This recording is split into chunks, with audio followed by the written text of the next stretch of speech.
One of the problems with recruiting for investment banking is not the knowledge or skills you acquire, but the access to talk with real investment bankers to put your best foot forward.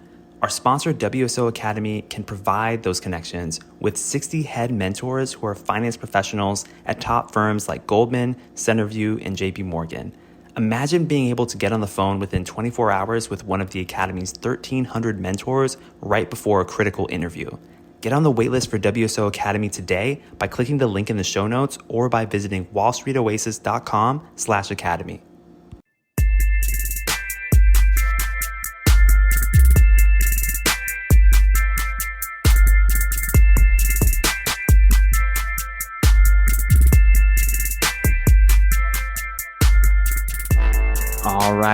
All right. Welcome to Investment Banking Insights, the only podcast dedicated to helping you learn both the technical and non-technical aspects of the investment banking process. My name is Alex Mason, and I am your host. Thank you so much for joining me today. We're talking about leverage buyouts, trying to cover the basics of this concept, really understand what an LBO is fundamentally, why it's done, who the players are, what the effects of it are, and et cetera, et cetera. So today's question is related to LBOs, specifically this. Explain how the balance sheet is adjusted in an LBO model. Now we know what an LBO model is, right? We covered this a few episodes ago. An LBO model is essentially a financial model that describes for us the inputs and outputs of a leveraged buyout. And remember a difference between a leveraged buyout and, say, your typical merger or acquisition is you're using a lot of leverage, you're using debt. And when we think about debt, we can think, okay, how does this affect our financial statements? Well, that's definitely going to affect our balance sheet, right?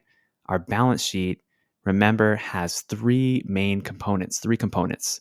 It has your asset section, tells you what the company owns, your liability section, what the company owes, and then your shareholders' equity, which is what the shareholders of the company own, which is just assets minus liabilities.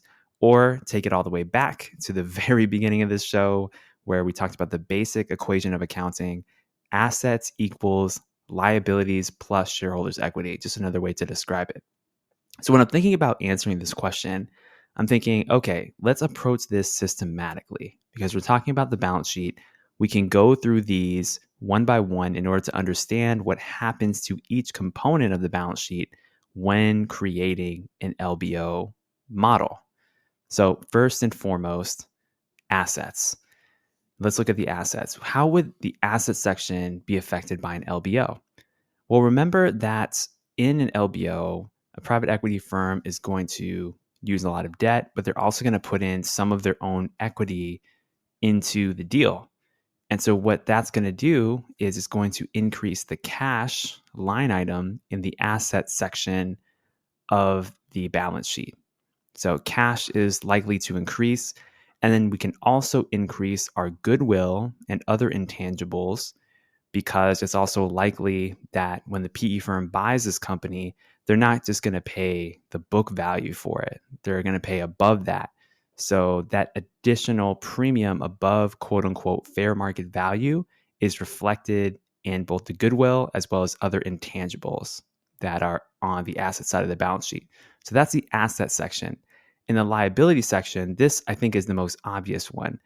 A leveraged buyout involves debt. And so when you pile debt onto the balance sheet, it shows up as a liability. So that's going to be affected on the liability section. Remember, this is the leverage part of the leveraged buyout. And then lastly, let's look at shareholders' equity. Now, whatever equity existed before in this company's financial statements and this company's balance sheet, it gets eliminated, right? Because the entire business is being purchased and recapitalized. So what matters now is the amount of equity that the private equity firm is putting into the deal. And so whatever that amount is going to show up there. So just as a summary, going back systematically, 1, 2, 3, assets are first. Your cash is likely to increase. Your goodwill and other intangibles are also likely to increase. Liabilities, your debt's going to increase because of your debt, your leverage buyout. And then shareholders' equity, you just adjust the equity depending on what's put into the deal. So that's how a balance sheet is affected by an LBO model. There are other idiosyncrasies, as I understand it, some more nuanced financial aspects of this, but I'm not going to get into that now because right now our goal is literally just to cover all of the basics, very broad strokes, but still go deep enough for you to be able to answer these kinds of questions in interviews and for you to actually know what's going on. But we'll revisit more advanced concepts later. But those are the main things that I think that we need to know for this kind of a question. Okay, so that's what I got for you today on Investment Banking Insights. My name is Alex Mason and I am your host. Thank you so much for joining me again, and I'll see you next time.